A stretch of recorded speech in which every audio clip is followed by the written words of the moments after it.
welcome to the DFS sale. It's all free, but it's full of drugs. Starting out this podcast. You already know what it is. Liam McGrath, Sean Goddard, back at it, a.k.a. Strangers, a.k.a. the best band you've never heard of, probably never will hear of. Yeah. What's going on, man? Right. Right, I'm saying this as a fan. Right. I've been listening to The Hobbit on audiobook because I'm sick of music at the moment. On account of algorithm reasons that we can chat about later if you want. Okay. I've not discussed it with you yet. Okay. And I know that you've got stuff you want to discuss anyway. Yeah, but sure. I'm just going to start off with the fact that it's been a fucking hilarious experience. Andy Serkis reads it, you know, the guy who plays Gollum. Yeah. Fuck him. And he's great at it. He's really good at it. But I've never noticed this before. Tolkien writes like someone who is half disinterested in the story that he's fucking telling. Like, he's telling this story about, like, it's the bit at the beginning of The Hobbit where it's like, oh, Thorin Oakenshield, he got his name because he's fucking running around. And he's like telling this whole big story, and then he goes, and then he puts a big oak tree in the Orc's eye, and that's why he got the name. Anyway, so the and he just moves on from shit fucking out of nowhere. And then, lad, you know how he proper took the piss with the amount of stuff that he put into it. Like, he made whole languages for all that shit. Yeah, he went deep. He went deep, and he wrote songs as well. Okay. I didn't know that. Which happened during the audiobook. Oh, right, okay, that's cool. Sometimes in the voice of the character that is supposed to be singing it. Right. As done by Andy Serkis. Right. And, mate, the fucking long. And the West. Like, I like it, because, you know, like, not that bit. I like the whole thing because he's like, you know, he's telling the story really nice. And you're like, oh, that's cool, you know what I mean? Yeah. And then he just goes, and they sang this, all the goblins sang this song at them while they were up the tree, and the song went like this. And then for fucking 3 minutes, you sat there listening to a cappella, by the way. I was going to say, is there no music? No music. It's being read out by Andy Serkis in a booth, which I'm so aware of. Yeah. You know what I mean? Like, I'm imagining him in the booth being like, oh, yeah. So, wield me this tail, Andy Serkis. And he's there being like, he's singing for like fucking 3 minutes straight, lad. It blows my head off every time. I'm just, because it comes in out of fucking nowhere. It'll be a dead dramatic moment. They'll be like, yeah. And the goblins, they sang this song uninterrupted for about, you know what I mean? Has this come from your recent obsession with Peter Jackson? A little bit. I'm heavy on the medieval stuff at the minute. Okay. You were telling me just before we started recording that you're playing some West game. Yeah. It's Crusader Kings 3, if anyone's like, you can probably fucking hashtag that. Yeah. But like, that Skyrim have been like smashing in my downtime. Because obviously, like, there's little points in the day where it's just like, because I'm very busy at the minute. Yeah. So there's little points in the evening where I go, it's just sit down and do fuck all the time. And I'll just whack on some of that type of shit. So that combined with the fact that, like, my Spotify algorithm is doing what every algorithm eventually does and goes, oh, okay, I've identified the customer that you are. You like these things, correct? It just keeps giving you the same shit. Yeah, same shit over and over again. Spotify's gotten a bit like that for me, so, like... Well, what better way to switch it up than by listening to Andy Serkis sing Hobbit songs at you? Yeah, he does do the Gollum voice as well. Which I guess that's kind of cool. It was cool. All of this sounds cool in concept. Like, yeah, what they should have done it was is cool. It's good. I'm saying all of this as a fan. I'm a few chapters deep into this fucking book. Like, it's not like I'm like, you know. How long is the audiobook? I've never listened. I don't think I've ever listened to an audiobook, but I imagine I'd probably get through it quicker than reading an actual book because I read really slow. I started doing it somewhere that I'm not allowed to admit that I have an earphone in where I can do it. Right. Okay. But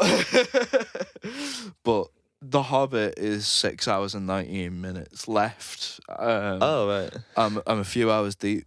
Oh my god, I'm quite a few hours deep. It's a bus one. Every time I'm on the bus, every time. But so it's somewhere essentially else. like just 10 podcasts. You know what I mean? Yeah, Jesus.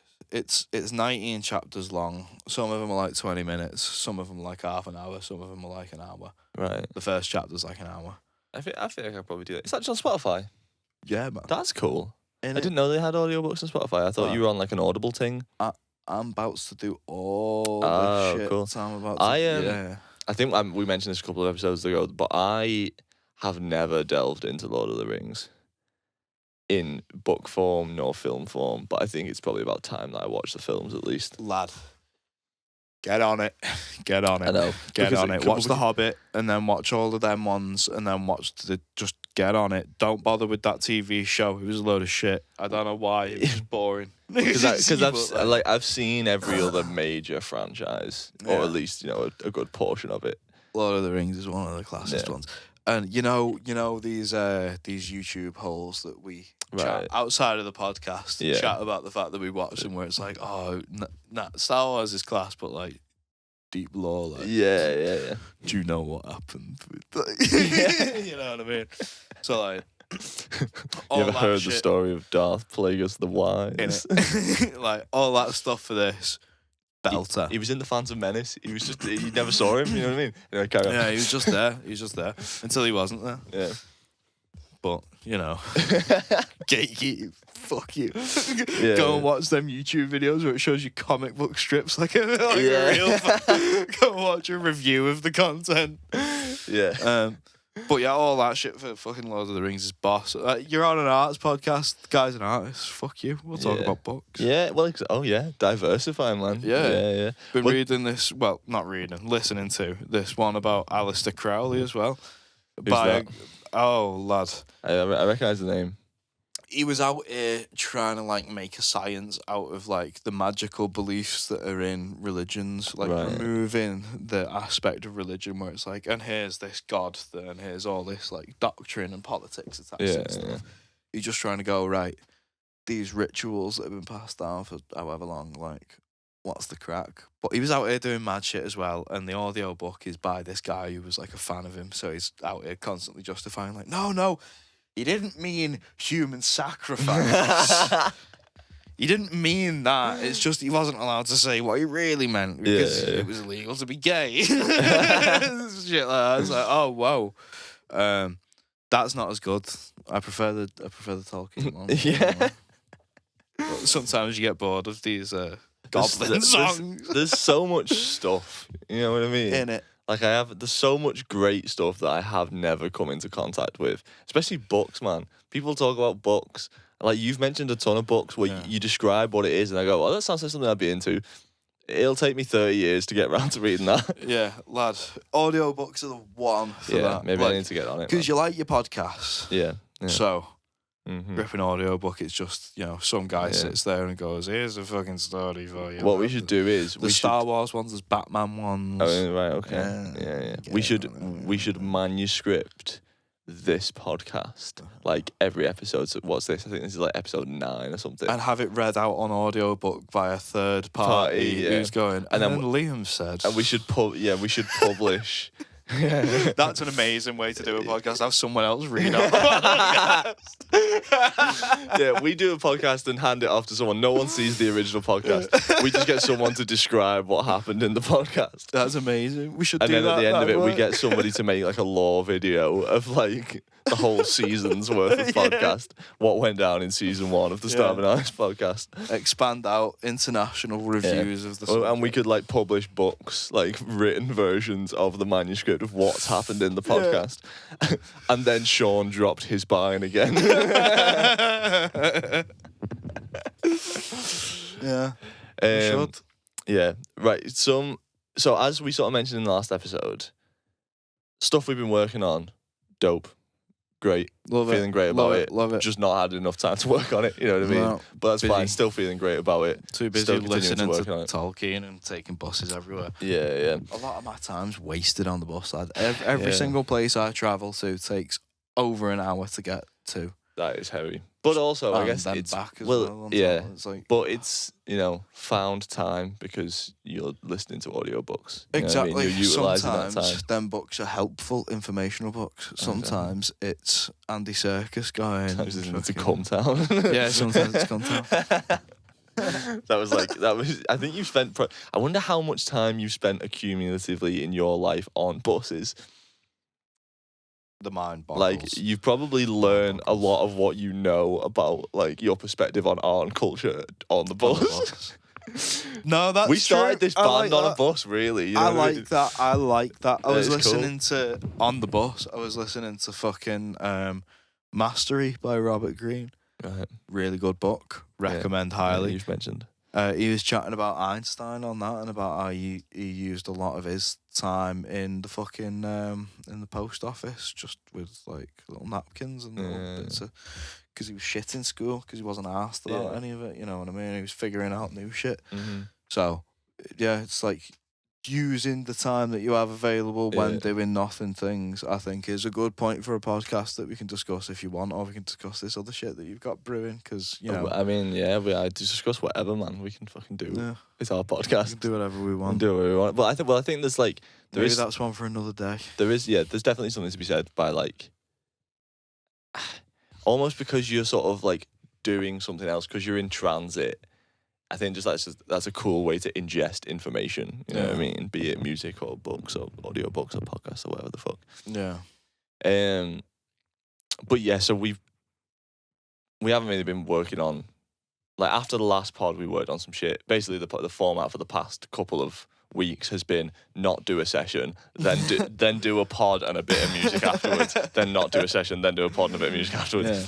I wonder why we're starving artists. I know. But I was so fucking busy in the meantime trying to stay alive. You don't understand what it's like out here. We're gonna die. Yeah. So I mean, some of the things I've got to talk about, right, are funny and shit. But just going off that, right, we'll go off this. This is a bit more of an industry thing. Okay. Music industry related. Because like I've been busy as fuck trying to do my like side hustle music stuff.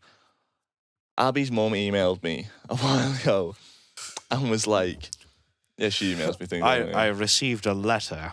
Yes, and it was a link to... At the beginning of the email, did it say, like, Dear Liam? Or did it say, like... I know, you know what, I don't even know if she wrote anything with it. She just sent me an email with this link in it.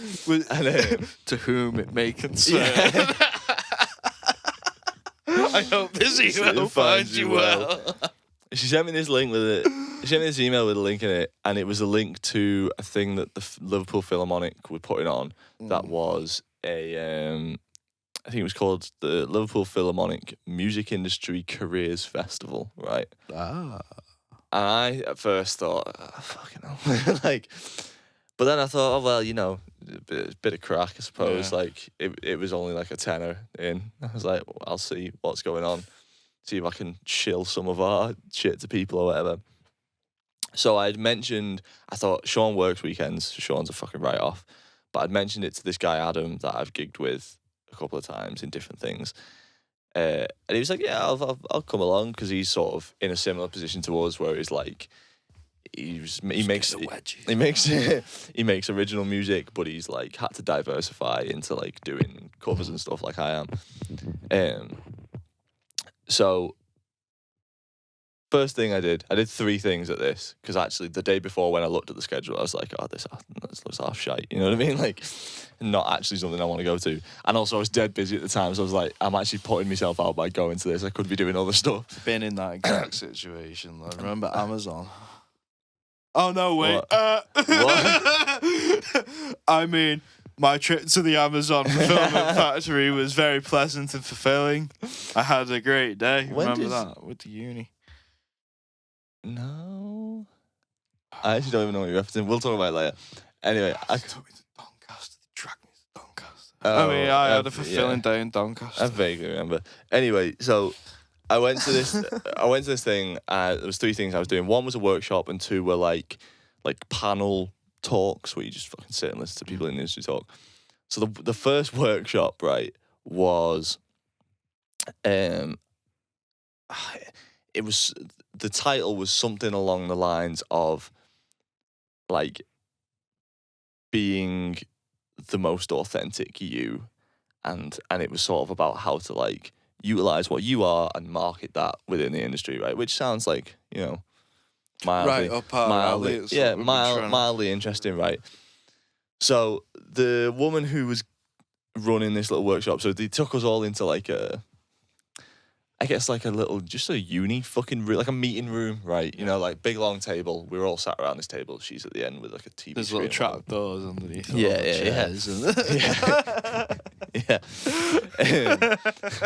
One of us is the traitor, you know. There's a really big button next to this. So she's talking about. So she's the woman who's doing it is like, she runs an agency that does a lot of. They represent a lot of like classical musician artists, right? And she was talking about wanting to diversify into pop because that's kind of the background she comes from. She used to be a bit of a singer herself and all this shit. So she was talking about these things that you need to succeed in the industry, right? And it got a little bit David Brent, right? Don't take any offense to this if you watch this, right? Lady, I can't remember her name. I did give her, because this is actually the one person that I gave our. Listen.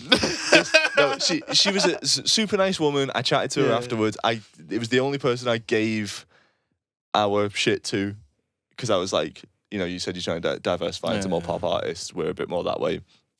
I was like, can I give you a portfolio? She was like, yes, I would love to. So she took it off me. She was like, great.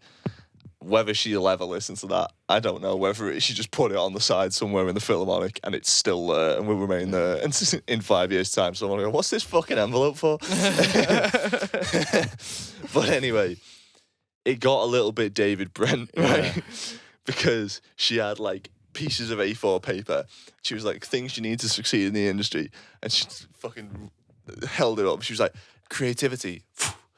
Next one, it was like perseverance. The next one, and then she was like listing all these things, and I was like, I mean, yeah, I guess that these are all true, but also like, you don't have a PowerPoint or nothing, though. So then what she did was she like split us into groups of like 3 or 4, gave us one of these pieces of paper each. She was like, in your group, discuss what you think this means to you, what you think this means in terms of like why it's important to being an artist and all that stuff. So that was fine. That was fair enough. Like, we had a little discussion, and then at the end she was like, okay, let's open it up. Like, tell us what you've been talking about and all that. So that workshop was fine. It was a little bit cheesy, but it was. I didn't gain much from it because I was just having the kind of discussions that I have with all of the people that I know who do music anyway, and that we have, and all this stuff about like what's actually important to try and make it. It's one thing to say what's important to try and make it, and then there's another thing to actually like have that recognised by somebody in the industry. You know what I mean? Yeah. Although I did get the sense that because I took the lead, obviously, of like my little group, when she was like, so what have you been talking about? I was like, well, we've been talking about this. I did get the sense that she was like, okay, he's got it. He does know what he's, you know what I mean? He's making good points. He knows what he's talking about. And I was like, that validated me a little bit. Yeah. So shouts to, I can't remember her name. I'm very sorry. She was very nice. So then I went to a panel talk that was, I think it was like 3 people who work for labels and a guy who works for Spotify. Scrum, basically.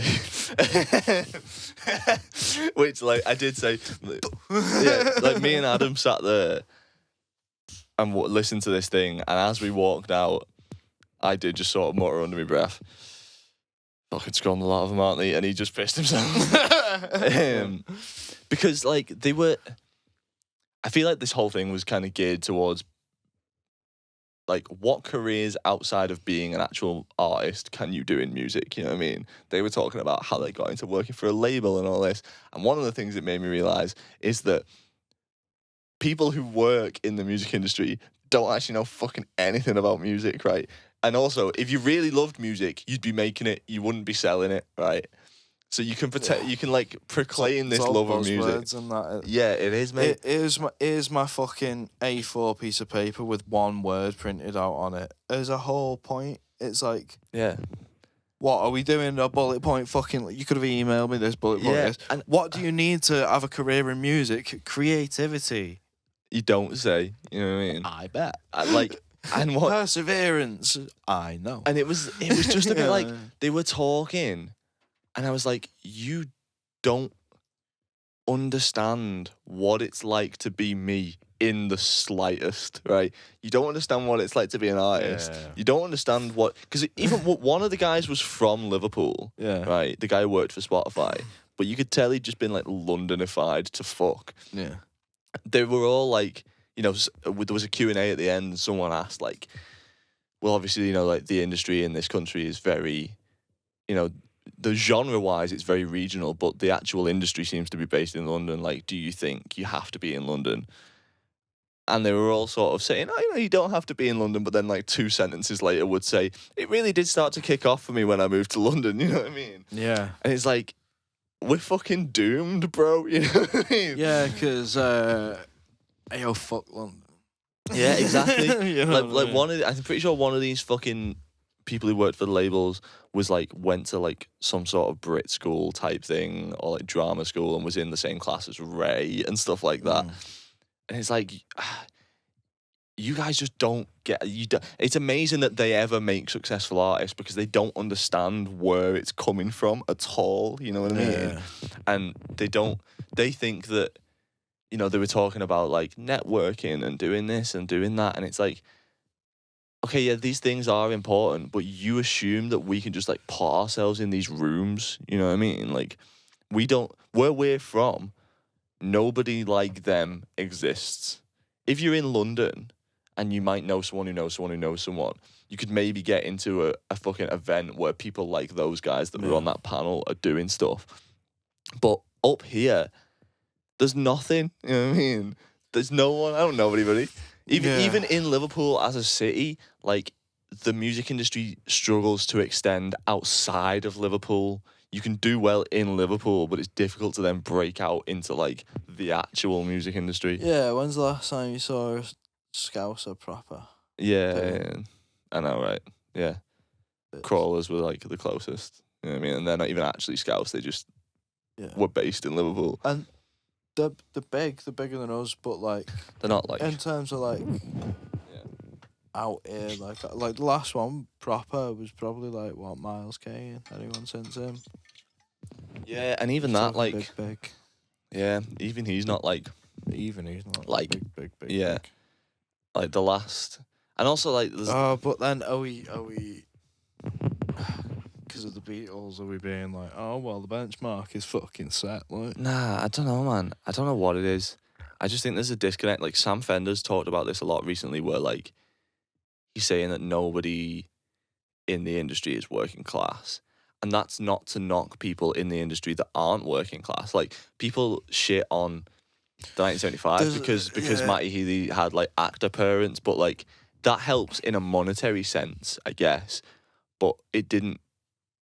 I don't know, like, there's nothing wrong with that. You know what I mean? It's a combination. Is the stuff that you... making or the stuff that you're capable of doing in some way good enough that with a load of marketing behind you it would make money, and do the right people know about that? Like, I was listening to this podcast by I can't remember their name either. I'm sorry, we can't advertise your shit, but we're gonna cite what you said anyway. They were saying, oh well, you know, a lot of people think that it is, you know, down to basically like who you're related to that knows someone in London, and you know there's a lot of nepotism in the industry, and they were trying to say a point about like, but it's not down to that, it's about the quality of music. I think it was someone from the BBC as well, and they were like, they were trying to say that, but they got caught up being like, and yeah, there is a bit of that, but like you know what I mean? It's like, oh fuck, like, and shit. like again, like not to knock nepotism. If you're outside of that environment, I feel like the only way is to make stuff that is like undeniably really, really, really fucking good. Yeah. And like, the stuff that we've done, I'm proud of, but the stuff that we're working on, I feel like it's only getting better. I feel like we can eventually cross that threshold of like, right, well, this is just good to fucking listen to. So word of mouth marketing is more powerful than any of these companies can ask for. You can walk past a billboard and not give a fuck about what's on it. How many Spotify billboards do you see and not even register the face that's on it? The name that's on it. You're not asked really. It's all in the background. But if you listen to something really good, you'll tell people about it. Like I've just at the start of this podcast advertised a fucking Lord of the Rings audiobook read by Andy Serkis because it was like, it's good. I enjoy that shit. Yeah, I recommend that shit. So, yeah. I don't know. There is a lot of that, but turn sugar into shit. Okay, then. So, they're going to get given loads of opportunities. It's going to make it very, very easy to meet a status quo level of quality. We have a reason to constantly be, trying to develop and learn and grow. So eventually that leads to better and better shit. Yeah. If you listen to our really, really early stuff, it's nowhere near the quality of what we're working on now. And that's only come from the fact that we've not had other people doing the background stuff, being like, yeah, I'll get an instrumental off you, and yeah, I'll get you to dress me, and you know what I mean? Yeah. Like, yeah. I just think it's, I don't know, it's just difficult to get into the room with people, isn't it? In general, and then fuck the room. Do it our own way. It's the way you have to do it. Well, and then the final thing I went to was another panel, and actually the woman who had given the initial workshop that I'd been in was running this panel. So it was like several people.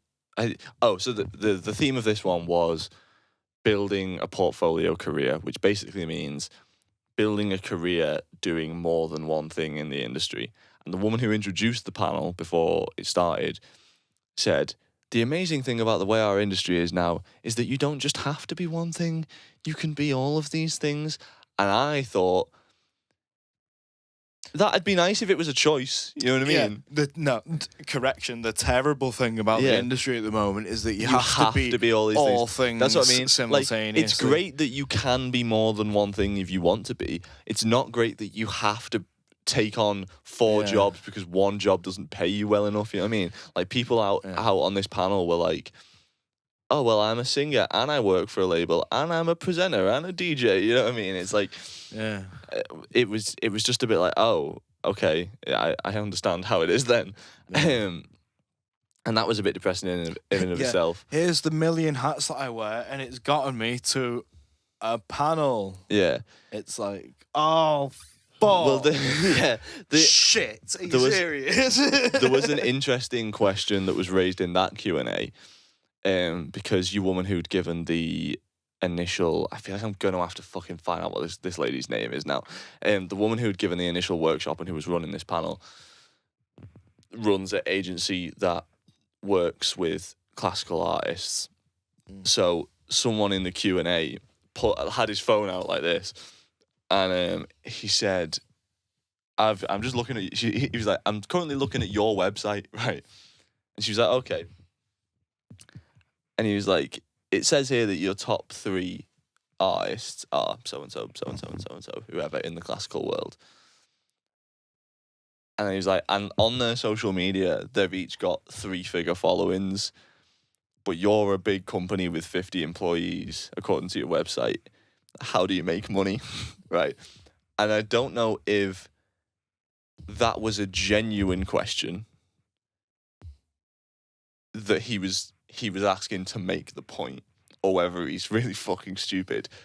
And credit to the panel, because everyone on the panel could have gone, well, fuck you, we run a successful company, you don't know what you're talking about. But they were like, no, that was a genuine question, though. No, but it's not when you think about it, because her answer was, well, that first artist that you named won a Pulitzer Prize, and that second artist has got like millions of monthly listeners on Spotify, and that third artist doesn't even have social media, and like the emphasis has become so on social media that younger people think that like that is the only currency when it's not the only currency, because there's other markets out there. It's just social media is the easiest market to look at as a metric of how well you're doing. Yeah, it's the broadest market as well. It's somewhere that you can not guarantee engagement, but guarantee like that there's an audience somewhere. Yeah. You know what I mean? I can't find this woman. I'm sorry. I'm pretty sure I thought it was called Revere Arts, but I don't think that is. I think that's something else. So unlucky. Sorry, can't let you know who this was. But yeah, that's this episode's theme. Can't let you know who said that. Can't cite that source. Stuff. Yeah. So someone said it. So what basically after that? So Adam had gone home by this point because he'd been gigging the night before. So he was like, oh, I'm fucking dying. So I went into that panel with this girl that I'd met earlier on in the day called Yanka. Shouts to Yanka. She is a vocalist and violinist from South Africa. Right? What are you fucking laughing at? That's you know, like, right, I'm terrible with names. That's how I remembered what her name was. I said, sorry, what was your name again? She said Yanka. And I was like, my brain went, oh, but like to yank someone off, kind of like wanker, but with a Y. She said like Bianca, but without the B, and I thought like it's wanker, but with a W.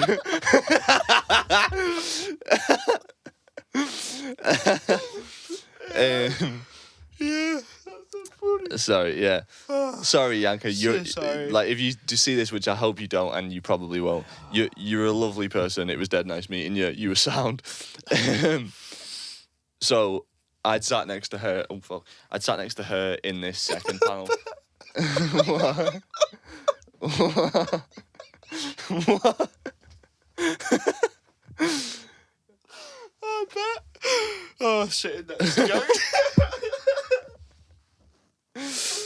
Oh, you can cut this whole bit out if you want. Yeah, yeah. Sorry, I'm still at the same time trying to find who this woman was. So I sat next to her in that panel, and we came out at the same time, and I said, "Oh well, that was better than the other panel, wasn't it?" And she was like, "Yeah, I guess." And I went, "Bit depressing though, innit?" And she went, "Yeah, I'm debating another career in something else, to be honest." I was like, "Thank God I am not the only one that fucking thinks this." The whole day, like, I was in such a huff after that day because I was like, I can't relate to any of these people. The fact that I'm maybe one day gonna have to work with these people and be in the same room as these people is crazy.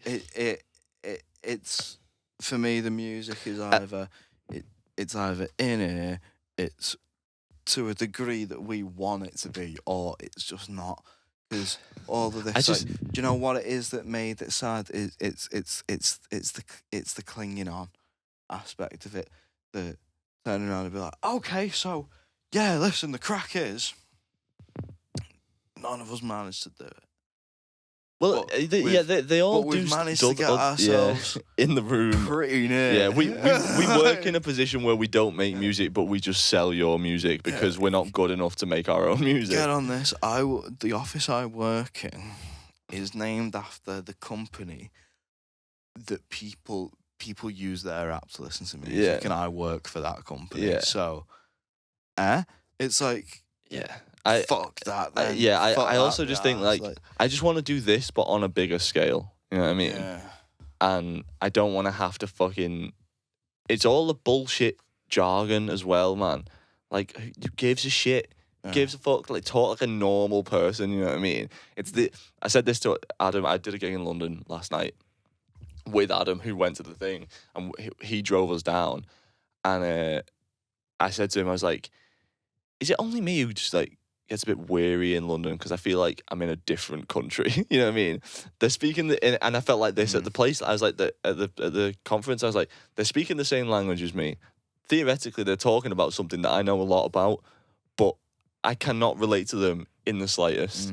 And it's not just a music industry thing. It is a London thing as well. You know what I mean? Yeah. It's like you don't understand what it's like to live anywhere else outside of London. Elise Brown was the lady's name. She works for Revere Arts, and the workshop she gave was called The Art of Presenting You, which does sound a bit wanky, doesn't it? Really, I suppose. Bit Yankee, you know. Bit Yankee. So leading on to that, right? Let me just check my notes to make sure I didn't miss anything on that, because I did write things down, I think. Leading on from that, I was fucking depressed, man. Oh. I was yeah.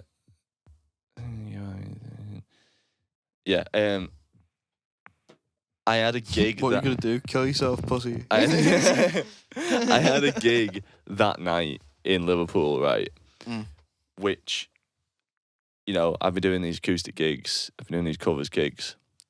Don't love it, but it's a way to make money without having to get a real job, and I don't have to, you know, it's music related, I guess. So I'm trying it out. I don't know if it's something I'm gonna end up doing properly or. Yeah. Yeah. You have something to say? Well, because we were just ripping people for doing the exact same mindset. So if you don't love it, but it's like, oh well, you know, it's. Yeah. It's though. But I suppose it's different. I'm sure those people who worked in the industry. Yeah, I'm sure those people who worked in the industry that I met on that day probably very love what they do. Yeah. But so anyway, so I left the conference at 5. I had to be at the gig at 7. The gig was just in town. I was already in town. I then had 2 hours to kill and no one around. So I was like, what the fuck am I going to do for 2 hours? I'm in a terrible mood. I went and had a really sad meal deal that I ate in my car in a multi-story car park. I was like, what was in the meal deal? Everything fucking sucks. Triple chicken sandwich, beef big hula hoops, and maybe just some water. I don't remember. But I've been getting them fruit pots with my meal deals. It's good for you. That's a good choice, man. Apple and grape. Nice. Every time. Nice. Sometimes with pineapple, sometimes with strawberry. The strawberry ones are always a bit shit though, because the strawberries are never on. I keep getting a triple chicken thing and then regretting it, because it's like, I don't want a sandwich and a half. It's too much bread. I keep on getting recently, you know, them circular shaped like pots that are sort of like flat on the top and the bottom. You know, rather than like the pasta pots that are a bit of a deeper dish. Oh, you know, them flat ones that have got rice and a bit of chicken and all that sort of shit. Yeah. Life is different. With soy sauce and the edamame. Yeah, I need to get on that. So I ate my sad meal deal. Yeah. And then I was like... A sad meal? Like a happy meal? Oh, right, yeah. So I ate my sad meal. I was like... The fact that I had to do this gig was making me feel even worse about the industry after having done that conference, because I was like, now I've got to go to play a load of songs that were written by other people I don't want to play. Did you feel humiliated? Yeah, to a load of drunk people, which I was kind of sick of, because the night before I played at the Griffin, which, like, they're up for it, but they're just fucking mad cunts. And they were hammered. And I couldn't be. They were just chatting shit to me the whole time. I couldn't be arsed with it. Yeah, they were like, dancing. They weren't heckling. No, they were into it, and they were just like getting in your face, going, "You're dancing shit." Dancing like this close to me, dancing like this close to the mic stand, like knocking the mic stand. There was a table, like, say I'm playing just here, with 2 girls on it. That at one point she was like, "Hey, can you watch our drinks while we go to the bathroom?" I was like, I'm in the middle of a fucking song. I'm a little bit busy. You know what I mean? Fuck off. Yeah, like that. Don't worry, I'll announce to the room if someone tries to spike your drink. Yeah. So I was like, hey, I can't be arsed dealing with drunk people as much as anything. It was a Saturday night, it was Liverpool. The set was only 7 till 9, so it's not, at least it's earlier, you know what I mean? Oh, lad, fucking about 12 o'clock in the day on Paddy's Day in Liverpool, there were people, fucking students and that, out pissing in the streets and all sorts. Mate. It's getting out of control, this drinking. I know, mate. I fucking can't be arsed. That's the thing. I don't even actually mind the gig so much. It's just the environment. Like, I did another one the other day in a pub at the Horse and Jockey over there. And I just walked in and it was rammed. And my first thought was, fuck, I don't want to be here, man. Because it's not an environment I like being in anyway. I don't socialise in those environments at all, man. It's like we were saying on the way here. So I had to go to this gig at the Beer Keller. And I couldn't be bothered, right? However, I actually came out of this gig with a slightly different attitude due to several things. First of all, small things, but still of note. I knew the guy who was on before me, so I was chatting to him. That was nice.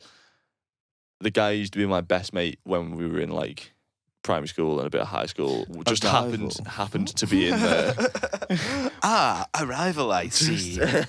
Just no, different. No, he wasn't. That wasn't the guy Don't who was worry, playing. I'm not like the rest of your mates. Oh, is it? Yeah. So yeah. Oh, we could talk about it on that. But the other guy that he does a podcast with, a different podcast. What are we in a crossover episode? Yeah, we haven't done that since we started doing this podcast. Oh, heavy.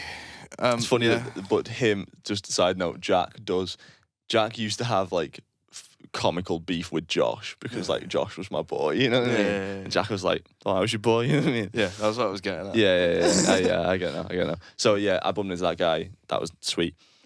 In between sets, right? I did 2 45-minute sets. Little break in the middle. Yeah. Guy comes up to me, right, and goes, Hey kid, you wanna yank me off? He goes, "Hey." Hey kid. I hear you're looking at getting into the industry, huh? Let me get into those britches.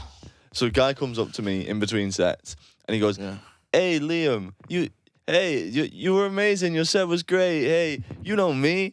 And I go, "Do I?" And he's, "Yeah, it's Kigo." And I'm looking at this guy, man, and thinking, I have no idea who this guy is, right? And I'm thinking, where's he from? Have I met him at a gig? He's got an accent. I'm like, okay, he's like in his like early to mid 40s. Hey, you want to suck this? I'm like, who is this guy? Yeah. I'm like, sorry, man, where do I know you from? He's like, it's Kigo. I was like, but how do I know you? He's like, I'm super famous DJ. And I was like, okay. And I'd never heard of him, right? Also, and he knew you. Well, he only knew me because I'd just been watching me play, and I was my name's Liam McGrath. Hey, here's some songs. Oh, okay. But he was like, "Oh yeah, you were super good or whatever." He's like, "Oh yeah, I'm super famous DJ Kigo." And I thought, first of all, wild of you to just walk up to someone and assume that they're gonna know who you are because you're like apparently a super famous DJ. And second of all, do you reckon he's trying to do the David Bowie thing? Is he actually super famous? Well, so this is where I'm going with it, right? Wait, let's define super. Well, I don't know. That's just what he said, right? And I was talking to him, and he was giving me compliments, and he was very nice and stuff, and he was saying how much he enjoyed the set or whatever, and asking me what kind of music I was into, and all this. And he said he was from Norway, and he was like, "Oh, but keep it down. Like I don't want people to know. I mean, I'm super famous DJ." And I was like, "All right then, whatever." So we finished chatting, and he went for a piss, and I was like, "That was a weird interaction, wasn't it?" Apparently, this guy's famous, but I don't know who the fuck he is. And it's not as if I don't know. You know, I'm into dance music. I would like to think I would have heard of him if he was a super famous DJ.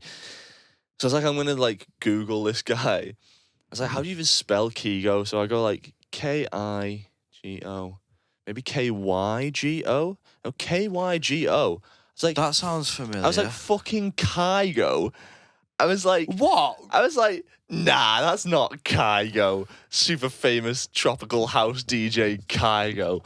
I was like, nah, no way. So I Googled Kygo. And I'm thinking, I'm looking at these pictures and going, oh, man, maybe it kind of looks like that guy, man. That could have been fucking Kygo. It was only pulling up like slightly older pictures of Kygo from maybe his prime in like the mid 2010s. So it's like, maybe he's a bit older now. Maybe he's in Liverpool. Like, he'd been talking about football. I was like, maybe he's come to see a game. And maybe he's doing a gig here. He was with a big group of other people that were also Norwegian, or his boys or whatever. And I was like, so I said to Danny, the lad who I'd been to school with, that I bumped into there, I was chatting to him. I was like, you know that guy who's just talking to me? You know that might have been Kygo? He was like, nah, no way, that weren't Kygo. I was like, it might be, it kind of fucking looks like him. He was like, oh, that's crazy, man. So I said to this guy, I was like, he come back down from having a piss. I was like, listen, man, I've got to go back on now, but are you sticking around? Because I'll have a chat with you afterwards. And he's like, yeah, I want to watch your set. So we sat around and watched the second set. His mates were dickheads. They were fucking hammered. One guy got up on the stage and tried to start talking to me in the middle of a song. Oh, no. He was like trying to take selfies with me. I was like, I am busy. Fuck off. Yeah. That's happened a few times. We need to start. I know, right? I need like a rope around me. When you play at the Crown, they give you a fucking red rope around you so no one can get near you. That's what I like, man. Yeah, don't cross the rope. Yeah, don't touch the merchandise. Exactly. But anyway, so all the time I'm playing this second set, I'm looking at Kygo, thinking, I got to impress here. And I'm also thinking, I've still got some of them Strangers portfolio packages in the car from the music conference I've just been to. So I was like, I was like, I'll say to him, wait here, I'm gonna get some stuff. You got to listen to this, right? Yeah. So I finished the set. Danny comes over to me, my boy. He's like, oh, fucking well in, you know, great to see that you're still doing music. You fucking got it. You're the guy, whatever. Nice interaction. He was like, that guy over there is making us laugh, man. He's been trying to get off with that woman from a Hindu, but I think he's married. And I was like, what, you mean Kygo? He was like, that's not fucking Kygo, mate. I was like, is it not? I was like, have you managed to find a decent picture? He was like, we let it slip to all the girls in that Hindu that was Kygo, and they've all been like Googling under the table, and together we've sort of collectively come up with the opinion that that's not fucking Kygo. So then I look around, right, when I finish packing my stuff up. Not Kygo has fucked off with the hen party and all his mates, probably because, one, he wants to shag the bride, and two, I've said to him, hey, let's have a conversation afterwards, and he's thought, I'm blagging here, I'm not actually Kygo, this guy's going to want to talk to me as if I'm some sort of super famous DJ. So I said to the bouncer, I was like, you seen a group of Norwegian lads with a load of bridesmaids knocking around? He was like, oh yeah, they fucked off down there. I was like, oh shit. So when I got back to the car, I had to do like an extra deep dive, because I was like, I need to know, like, because is that a missed opportunity? I was like, looking at... The answer's no, like, he's going and ruining someone's marriage. On Instagram, I was can't like... go on that, he's... I was like looking on Instagram and stuff, I was like, maybe in 15 years this guy could have been Kygo. Kygo's 31. This guy was like 45 at least, you know what I mean? Yeah. But that made me laugh because I was like, what a fucking weird interaction, you know what I mean? Why would you... He's clearly just on some sort of trip to Liverpool with his Norwegian boys, and someone's been like, hey, you could probably pull that Kygo thing out again, you know, you kind of look like... Oh, so you got me telling that you're a DJ? Yeah. And he almost got away with it because he looked like an older version of Kygo. He looked like what Kygo will become in about 10 years, right? So when you looked at pictures of Kygo, you thought, oh, that fucking could be, you know, like, in the right lighting, that could be him. But that was funny, man, because all the way through I was thinking, if this is Kygo, this is going to be a great story. Turns out it wasn't Kygo, just as great of a story. You know what I mean? Yeah. Funny story. Definitely put me in a much better mood after that. You know what I mean? So that made me chuckle. What else was I going to talk about? I don't think I really had anything. Oh, I did a gig in London yesterday. I'm tired. That is what it is. You know what I mean? Drove for 4 hours to play for 2 hours, and then drove for 4 hours to come back. Corporate. This is the world of the corporate musician that I've become part of. It was the event was a networking event for a soliciting company. Fucking hell. They did say though they sent, so it was with the band that I did the cruise with, and they sent them an email afterwards to be like, we're really impressed with you guys. This is normally a very boring networking event, but you turned it into like a party. So well done. That was great. So that was nice, I suppose. Hopefully you're invited next time. They'll be like, what do you know about the industry? Go and tell everyone, and you can pretend like we can pull up. Yeah, I owned the business for a year. Yeah. Band for like, we had this one song that did so well. So here's what you want to do: is you want to have confidence, creativity, social media, guys. Right, it's all bullshit. That's been a pod, I think, fucking man. food guy. Unless you got anything else to talk about, I don't think I had anything else on my list. I kind of just wanted to... We've been going for? I don't know. My main points was that I wanted to tell you about that industry conference, and I also wanted to tell you the Kygo story, because it'll make a good clip. How long have we been going for? We've been going for 49 minutes, man. And you were going to go and see the Dare and then couldn't be asked. Oh, yeah. I had tickets to go see the Dare the night before I was going to London. couldn't find. I bought 2 tickets. Be like, I'll convince someone to come with me. Either way, so it's fine. Yeah. And like, don't get me wrong, I want to see the Dare, but just the mood I was in, man. Yeah. I was like, fuck. He offered me to come for free, and I said no. Yeah. Because I was like, I can't be out. Jacko was going to come at one point, but he was working. Ed was going to come, but he got ill. Edward Jones. Yeah. He's you and him is a combination that I did not expect to be going down. No, neither did I, to be honest. Come a bit out of left field, that. Yeah, he's a... No, it's a bad thing. Sound guy. I rate him. Used to be in a band with him. Yeah. Well, that's the thing. He's just an all-round... He's like the nicest of nice boys, you know what I mean? He's a nice lad. And he's a very good pianist, which I've discovered. So yeah, we've been hanging out occasionally. Hanging around with him and Yanka. Oh my God, you I know. I know. Yeah, I need to introduce them to each other. Yanka and the pianist. Right, we're gonna go make some music. This has been the Starving Artist Podcast, episode 9. I want to say. Maybe. When did we start this? Ages ago. Yeah, we've not that long. I think if we can do 12 episodes in 12 months, that's a win. Yeah, I thought you were going to say if we could do 12 episodes, that's enough to call it. Yeah. We're also, I don't know if I mentioned this in the last episode. I can't speak. I don't know if I mentioned this in the last episode, but we're probably going to start doing like bonus episodes where the camera's just like set up in the corner and we're just chatting shit because we do that anyway. So, you know, if Sean's not being too racist, we'll probably put it out. I'm never racist. I'm homophobic. I'm not that either. I'm super nice about everyone all the time. Yeah, I'm a very tolerant man. I'm very liberal. Yeah. I'm sort of centre left. It's same. It's Jamie that's the problem. Yeah. Anyway, this has been the Starting Artist podcast. I'm so tired. The Starving Artist podcast. These are 2 starving artist boys. We're struggling out here. Donate to the Patreon. Yeah. Go on, fuck off. Stay hungry. Out. Go on.